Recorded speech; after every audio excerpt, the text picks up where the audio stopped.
Hello everybody, Anita here with your Daily Neuro Nugget. I hope you had an amazing weekend. You look amazing. You are amazing. By the way, I wanted to thank you because you guys know that our favorite veteran, Craig, we're trying to raise $500 for his oxygen compressor because we all like to breathe and he's struggling. He has cancer and the VA does not cover everything. So for all of you who have donated, we have reached a little bit over $260. The goal is $500. The cost of the O2 compressor is over $600. So I will pitch in the rest. I will donate the 100. It's going to be actually closer to $150 coming out of my pocket once we reach 500. So I'm hopeful that we will get there. I know we will get there. It's just a matter of time. So thank you all who have donated. You guys are amazing. Now, today I'm going to be talking about Mr. Steve Goncalves. Why? Because he made yet another comment. And I guess part of me can appreciate that sort of mindset. He is extremely outspoken and he's gotten a lot of hate on YouTube. People don't like him, but for me, it's very difficult to judge him because he is still stuck in the anger phase, okay? Somebody who has a psych background, you understand there's several phases of grief and he is stuck in anger. I'm not blaming him. I understand. I'm just pointing it out. So again, he made this statement, which I saw on Twitter that Brian Enton posted, but I'm going to break it down for you. And of course, I will be sharing my beverage of the day. Nothing fancy today. I just have brown rice tea. It's brown rice, 2 tablespoons with some grated ginger, and you roast it in a pan for a couple of minutes, but then you steep it in hot water. And it makes this really amazing gingery, nutty tea, and it is amazing for digestion. But I love this tea because it gives me a boost of energy without the caffeine. So very, very yummy. If you've had this tea before, I believe it's a Korean tea. Let me know down in the comments. It's very grassy, nutty, gingery deliciousness. So cheers. Now, let's talk about Mr. Steve Goncalves' statement. So he goes on to say, discovery, discovery, discovery. You have what we want. No, I don't. Yes, you do. No, I don't. Let's have a new hearing. Hit repeat. This banter has been going on for 17 months. Then, once you get a hearing, you have a hearing about the decision that was made at the hearing before the last hearing. There needs to be another hearing. Okay, he is not wrong. Okay, I have said this from day one. This has been a lot of time, money, energy, hours spent hearing after hearing after hearing. It's insane. I am very curious to know how much money has been spent already on this case alone, and we've not even gotten to trial yet. So for me, watching this case unfold as an outsider is extremely frustrating because what do we see every hearing? Basically, something that is unnecessary that could have been solved from the get-go if the state had handed over what the defense requested from day one. But no, the state says, we don't have it, it doesn't exist. So then Anne has to continue to have hearings because she's not getting what she needs to properly defend her client. So people that are pointing the finger at Ann Taylor saying she is the one making this case take longer than it should, you have to understand she's doing her job and getting or trying to get the information she needs to properly take care of Mr. Koberger. And for me, it's very frustrating having to watch these unnecessary hearings, basically, when it all could have been avoided from the get-go. But imagine having to be a parent or a family member of a victim.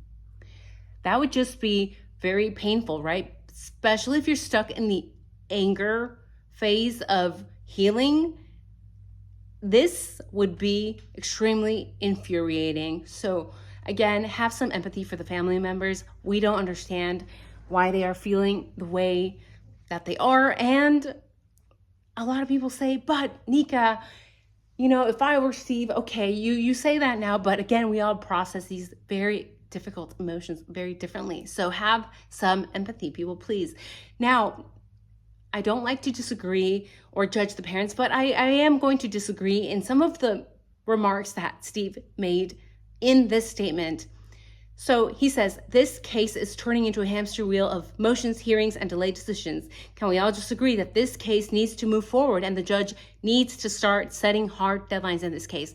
So I'm going to disagree because he says it's turning into a hamster wheel, but honestly, it's been a hamster wheel since day one. It's been chaotic, messy, lots of contradictions, people not getting what they need.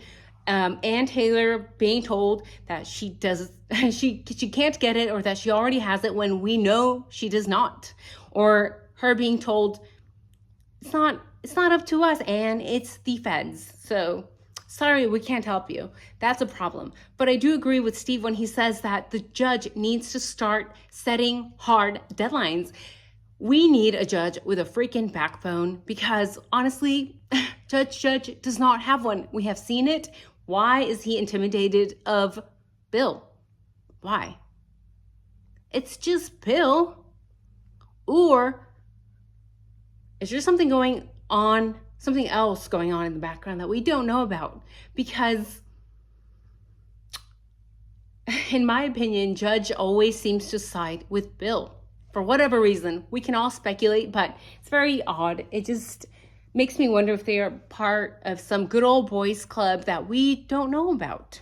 So yes, it can come across as a waste of taxpayer dollars, but at the end of the day, if it takes another hearing for Ann to get whatever she needs or to expose things that are happening behind the scenes, such as her getting edited audio, video.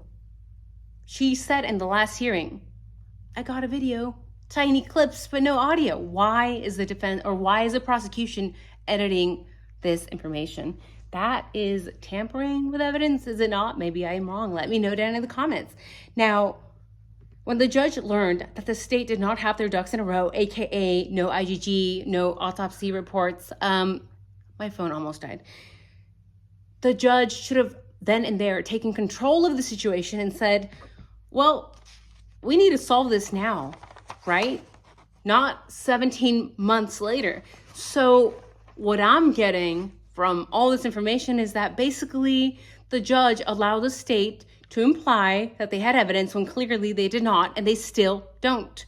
So how did they charge Brian then? Because does it not seem like they charged Brian without any evidence? That's very scary. And we know that the judge just recently signed a subpoena to get the information from the FBI. So what in the world have they been doing the last 17 months? Because it seems that they have just been sitting on their rear ends doing nothing. Judge, are you serious? You are barely now signing this subpoena to get information from the feds 17 months later? That's embarrassing. My God. Now, the prosecutor still doesn't have the evidence that was in the PCA. So then this arrest should have never happened, period. Does that not sound like Mr. Kohberger was arrested and detained illegally?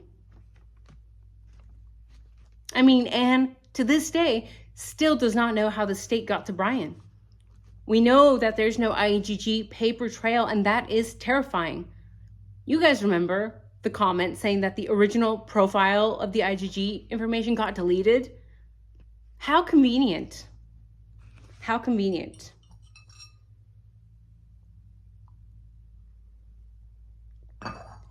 I just think that if the state cannot produce the evidence, then it can't be used against Brian Kohberger.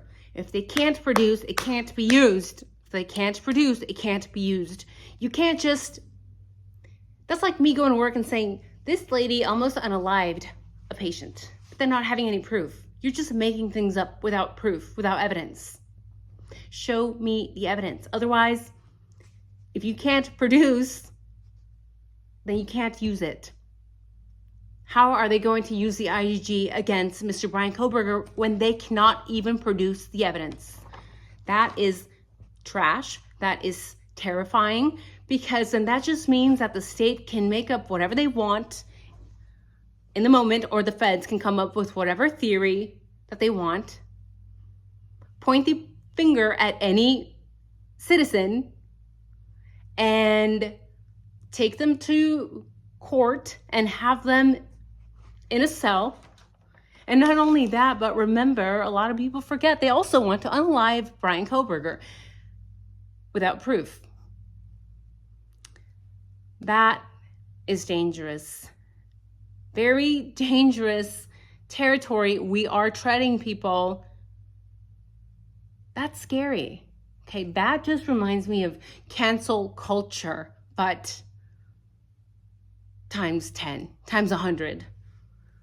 It's like, you can't just point the finger at people and say they did X, Y, Z, but not have any evidence. Bryan Kohberger's life is on the line, and the state and the feds have yet to produce any evidence. So again, try to have empathy for the parents, but at the same time, I think Mr. Steve Goncalves should be a little bit more aware. And I don't know if he is watching the same hearings that we are watching. Is he reading the same legal documents that we all have access to? Because if he is, he would have a lot of questions for the state. Where is this evidence? I want to make sure that this evidence that you guys are talking about shows and points to Bryan Kohberger being the guy. Show me the evidence. Why? Because as a father, would you not want proper justice? Proper justice, not fabricated justice, where you could potentially be pointing the finger at the child of another person, aka in this scenario, Mr. Bryan Kohberger, and potentially unalive an innocent person who could have maybe been not even involved in the crime at all. And again, a random thought that just popped into my head, Timmy Reed, I've covered him in another video, young college student who got beat up by 50 plus frat boys. Bats, gloves, masks. I'm not saying that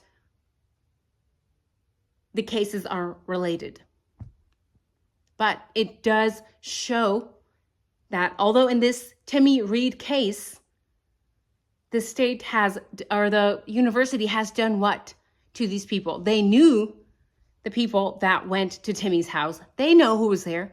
What has the university done? Nothing. Zero. They have done nothing. So it just makes me wonder, is the university trying that hard to protect a frat member who is potentially involved in the IDAHO4? Of course, that's all speculation. But I could also say that the state is speculating Bryan Kohberger being the guy, because if you don't have any evidence, then it's just a theory, right? So that's it for the day, guys. Let me know if you read that statement made by Mr. Goncalves. Again, have empathy, because it's very easy to say I would do X, Y, Z, but we never know.